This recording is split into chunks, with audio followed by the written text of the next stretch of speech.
राष्ट्रीयकरण की राजनीति नहीं चलेगी। अंग्रेजों के दलाल होश में कि राष्ट्र विरोधी एक संप्रदाय को बताने का काम किया है मुस्लिम जाति के लोग।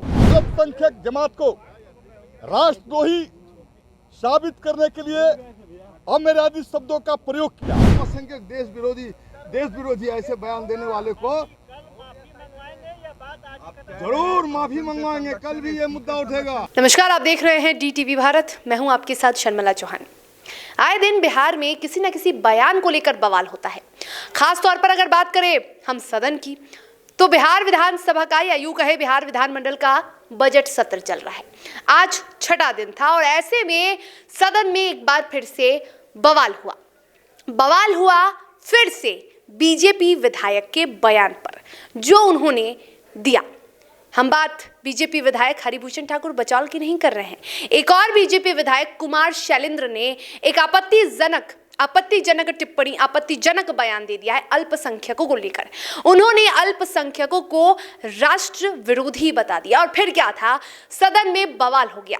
विपक्ष के तमाम विधायकों ने इस बयान की निंदा की और विधायक से यानी बीजेपी के विधायक जी से उन्होंने माफी की मांग की और विधानसभा अध्यक्ष से भी कार्रवाई की मांग की, लेकिन इस पर कोई कार्रवाई नहीं हुई। हम आपको बताते चले कि बीजेपी के विधायक कुमार शैलेंद्र ने राष्ट्र विरोधी बता दिया है अल्पसंख्यकों को, जिसको लेकर सदन में बैठे विपक्ष के विधायकों ने बवाल किया।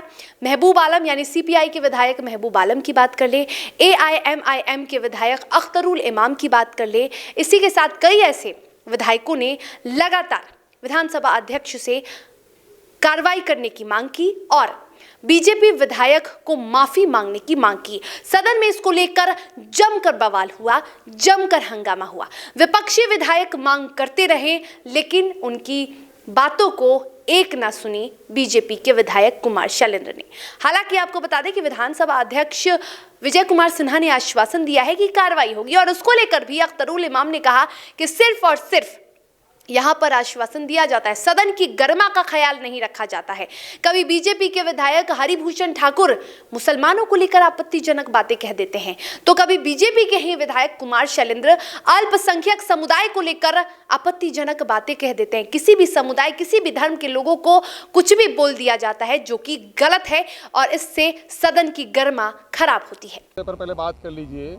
सवाल ये पैदा होता है तृतीय अनुपूरक बजट पर वाद विवाद के क्रम में भाजपा के एक विधायक ने अल्पसंख्यकों को निशाना बनाकर बहुत ही घिनौनी टिप्पणी की है और कहा है कि अल्पसंख्यक जो देश विरोधी हैं, इसी तरह के शब्द उन्होंने कह करके अल्पसंख्यकों को न सिर्फ प्रताड़ित किया है, न खौफ में डालने की बात की है, न सिर्फ नफरत फैलाया है, बल्कि संविधान विरुद्ध बात करके एक संवैधानिक संस्था में हमारी मर्यादा को तार-तार किया है।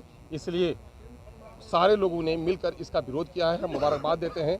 अल्पसंख्यक भय में है, नफरत के जरिए से अल्पसंख्यकों की मॉब लिंचिंग हो रही है और इसी किस्म के भाषा के प्रयोग से, इसी किस्म के उकसावे बयान से अल्पसंख्यक कहीं न कहीं से खौफ की ज़िंदगी जीने पर मजबूर हो गया है।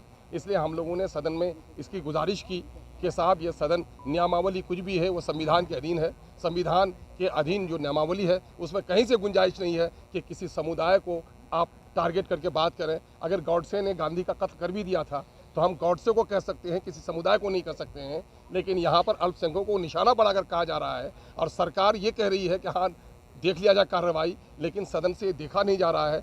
समझ में बात नहीं आ रही है कि अल्पसंख्यकों को लोग इस तरह क्यों सता रहे हैं, क्यों परेशान कर रहे हैं। लगता है कि अल्पसंख्यकों के नाम पर ही कब्रिस्तान, श्मशान, गाय, टोपी, बुर्का, हिजाब, मुसलमान, नागरिकता, वोट का राइट, इसी पर पूरी राजनीति कर रही है बीजेपी। देश को तोड़ो और राज करो, ये तो अंग्रेजों की चाल थी। देशवासियों की भी चाल चलन और चेहरा इस तरह का हो जाएगा, ये आशा हम लोग को नहीं थी, इसलिए हम लोगों ने प्रयोग किया है। सदन और सदन के बाहर में हमारी लड़ाई जारी रहेगी। शैलेंद्र जी पंचायती राज के बजट पर बोलने के लिए खड़े हुए और बोलते के क्रम में विषय से जुड़े तथ्यों पर कोई बात उन्होंने नहीं की, बल्कि सीधे सीधे अल्पसंख्यक जमात को राष्ट्रद्रोही साबित करने के लिए अमर्यादित शब्दों का प्रयोग किया।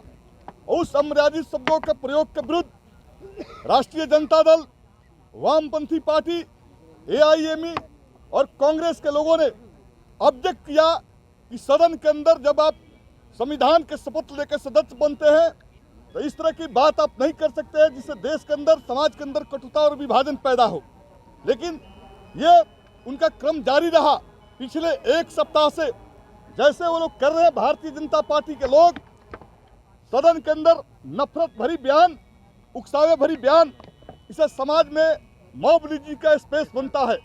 हम लोग विपक्ष के लोग लगातार ये सवाल को उठाते रहे, ये विरोध करते रहे कि सदन के अंदर ऐसी बात नहीं होनी चाहिए। अध्यक्ष महोदय का हम लोगों ने बार बार रिक्वेस्ट किया कि आप माननीय सदस्य जो संविधान के खिलाफ बोल रहे हैं उनसे माफी मंगवाइए, लेकिन माननीय अध्यक्ष महोदय किन कारणों से गोल मटोल जवाब देते हैं और सरकार के भी जो जवाब आते हैं वो संतोषप्रद नहीं होते हैं। मैं जनता दल यू के नेता माननीय नीतीश कुमार जी जो मुख्यमंत्री हैं, वो लगातार अल्पसंख्यकों के पक्ष में बोलते रहते हैं, लेकिन सदन पटल पर यह देखा गया है कि भारतीय जनता पार्टी के जो उकसावेपूर्ण नफरत भरी बयानबाजी है, उस नफरत भरी बयानबाजी, उस सांप्रदायिक बयानबाजी के समर्थन करने का काम सरकार के लोग कर रहे हैं। और इसलिए आज बिहार के अंदर नीतीश कुमार का चरित्र जो है साफ जो है सामने आ गया कि वो भारतीय जनता पार्टी और आरएसएस के गोद में खेल रहे हैं। और इसलिए आज हम विपक्ष के लोगों ने सदन से आहत होकर आज बाइकॉट किया है। और ये बाइकॉट ये संदेश देना चाहता है कि सरकार और के अंदर और सदन के अंदर जिस तरह से सांप्रदायिकता को टॉलरेंस करने की कोशिश की जा रही है, ये बर्दाश्त हम वामपंथी लोग, राष्ट्रीय जनता दल के लोग, कांग्रेस के लोग, एआईएम के लोग नहीं कर सकते। एक माननीय सदस्य जो बीजेपी से आते हैं वो वाद विवाद में अपनी बातों को रख रहे थे। उसमें एक आपत्तिजनक बातें उन्होंने कही कि राष्ट्र विरोधी एक संप्रदाय को बताने का काम किया है मुस्लिम जाति के लोग, मुस्लिम संप्रदाय के लोगों को। और ये पहली घटना नहीं है, लगातार कई बार मुसलमानों का मतदान का अधिकार छीन लो, नागरिकता छीन लो, इस तरह की भाषा बोली जा रही है सरकार की तरफ से। और ये हमको लगता है कि यह आरएसएस का एजेंडा यहाँ लागू करना चाहता है। देश में जब नहीं लागू होने दिए तो बिहार में लागू होने देंगे। राष्ट्रीय जनता दल और वामपंथी के रहते हुए ये एजेंडा लागू होगा? नहीं होने देंगे, कतई संभव नहीं है। और हमने शुरू में उठ कर खड़े होकर मैंने कहा, सभापति उस समय थे नरेंद्र नारायण यादव जी, मैंने आपत्ति दर्ज कराने का काम किया और मैंने कहा कि प्रोसीडिंग से निकाला जाए और माननीय सदस्य खेद प्रकट कराया जाए।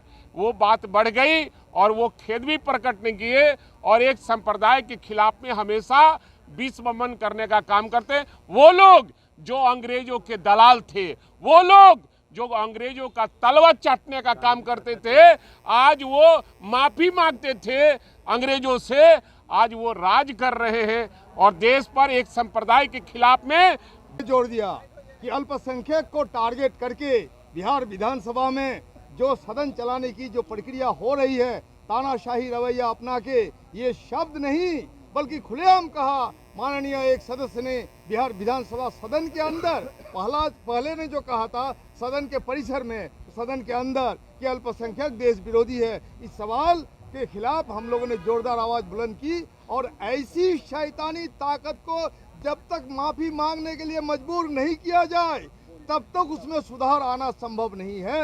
ये अल्पसंख्यक के खिलाफ बयानबाजी है, शब्द नहीं है। शब्द क्या है?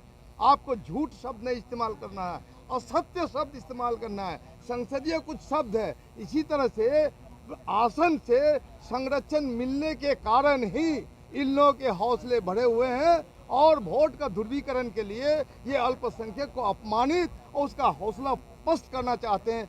बिल्कुल अल्पसंख्यकों ने सरफरोशी की तमन्ना अब हमारे दिल में है, देखना है। आज भी लड़ाई हुई है, कल भी लड़ाई होगी। ये किसी अल्पसंख्यक ने ही लिखा और 1857 का गदर का रहनुमाई नेतृत्व किसी अल्पसंख्यक ने ही किया था। अल्पसंख्यक ने अपनी बेशुमार कुर्बानी दे करके इस देश को आज़ाद किया है। और जो तत्काल उस वक्त जो आज़ादी के आंदोलन के वक्त में जो दलाली कर रहे थे अंग्रेजों के, ठीक ही का हमारे साथी ने तलवा चाट रहे थे, वो आज देशभक्त बनने का जो नाटक कर रहा है, इसी के खिलाफ हमारी लड़ाई है।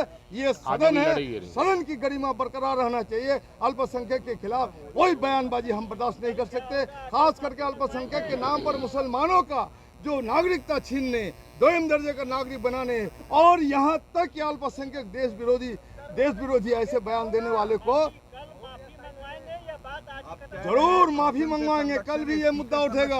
अगर कोई माफी नहीं मांगता है तो ये उसको ऐसा दिन आएगा कि भागने की दिशा नहीं मिलेगी। बिहार की जनता घेरेगी उसे और उसको माफी मांगना होगा। हमारा मर्यादा है कि सदन के अंदर ही माफी मांगे। हमने संकल्प लिया है, हमने शपथ लिया है। संविधान का संवैधानिक दायरे के अंदर भी ये लड़ाई चल रही है। अगर ये लड़ाई संविधान के दायरे से बाहर आ गई तो बिहार के गलियों में, सड़कों में, चौराहों में और जब पूरी जनता सड़क पर उतरेगी, इस तरह से सांप्रदायिक राजनीति को हम प्रोत्साहन नहीं दे सकते हैं, हम बर्दाश्त नहीं कर सकते हैं। हम रोजी रोजगार, शिक्षा, विकास के मुद्दे पर बहस करना चाहते हैं और लगातार ये आपत्तिजनक जो बयान है तमाम लोग महसूस कर रहे हैं, पूरे देश की जनता ही देख रही है, सिर्फ बिहार की जनता ही नहीं। इसलिए हम लोग का एक नैतिक दायित्व था कि ऐसे बयानबाजी को सुनते रहना हमारा दायित्व नहीं है। हमने बहिष्कार किया। जी, आप लोग कह रहे हैं कि आसन से संरक्षण मिल रहा है, क्या स्पीकर संरक्षण दे रहे हैं? बिल्कुल, आसन से संरक्षण क्या आसन अगर उदासीन है, ऐसे बयानबाजों के खिलाफ अगर वो पक्षपात करते हैं तो निश्चित ऐसे संरक्षण इससे पहले ही जो बयान दिया था, अब तक तो उसको होश में आ जाना चाहिए था। लेकिन आसन सिर्फ कहते हैं कि ये असंसदीय शब्द को कार्यवाही से निकाल दिया जाएगा, ये नहीं होगा। हमने कहा कि आप कार्यवाही देख लीजिए सर, अगर असंसदीय बयान दिया है, सेंटेंस कहा है, वक्तव्य दिया है, ये शब्द का सवाल नहीं है। और शब्दों के मकड़जाल में फंसाइए नहीं, शब्दों के मकड़जाल में फंसा के हमें उलझा नहीं सकते। ये मुसलमानों के खिलाफ बयानबाजी है और माफी मांगनी होगी। अगर माफी ताकतवर लोग माफी नहीं मांगेंगे, पत्रकार महोदय, आज नहीं तो कल उन्हें माफी मांगनी होगी। तब तक ये लड़ाई जारी रहेगी। हम मजबूत होंगे और इसी आशा और उम्मीद के साथ, देश के संविधान के प्रति प्रतिबद्धता के साथ, भारतीय जो गंगा जमुनी तहजीब है उसके प्रति हमारी वफादारी है। बहुत बहुत शुक्रिया। इनकलाब जिंदाबाद। इसके बाद कांग्रेस को छोड़कर तमाम विपक्षी विधायकों ने वॉकआउट किया, सदन को छोड़कर चले गए और जमकर बवाल किया। उनकी यही मांग है कि जिस तरह से लगातार बीजेपी विधायक अमर्यादित भाषाओं का, अमर्यादित शब्दों का इस्तेमाल कर रहे हैं, ऐसे में उन्हें माफी मांगनी चाहिए। ऐसे विधायकों पर कड़ी कार्रवाई विधानसभा अध्यक्ष को करनी चाहिए, लेकिन फिलहाल इस पर कार्रवाई नहीं की गई है, जिसको लेकर उनमें नाराजगी देखी गई। आज छठा दिन है विधानसभा का और ऐसे में बजट सत्र की बात कर ले तो सुबह से ही सत्र हंगामेदार रहा। कभी महिला सुरक्षा को लेकर, कभी बेरोजगारी को लेकर, कई मुद्दों को लेकर विपक्ष ने सरकार के खिलाफ नारा लगाया। बाहर से यानी कि विधानसभा परिसर से लेके अंदर तक यानी सदन तक हंगामा हुआ और विपक्ष के विधायकों ने सरकार के कार्यों पर सवाल उठाया। लेकिन एक बार फिर से बीजेपी के एक और विधायक के एक और आपत्तिजनक बयान के बाद से बिहार की सियासत गर्म हो गई। अब देखना यह होगा कि इस बयान के बाद से, इस विरोध के बाद से विधानसभा अध्यक्ष विजय सिन्हा क्या विधायक कुमार शैलेंद्र पर कार्रवाई करते हैं, क्या कुमार शैलेंद्र अपने दिए गए बयान को लेकर विपक्ष से माफी मांगते हैं, ये तो देखने वाली बात होगी। लेकिन फिलहाल इस खबर में इतना ही। आप देखते रहिए DTV भारत। नमस्कार।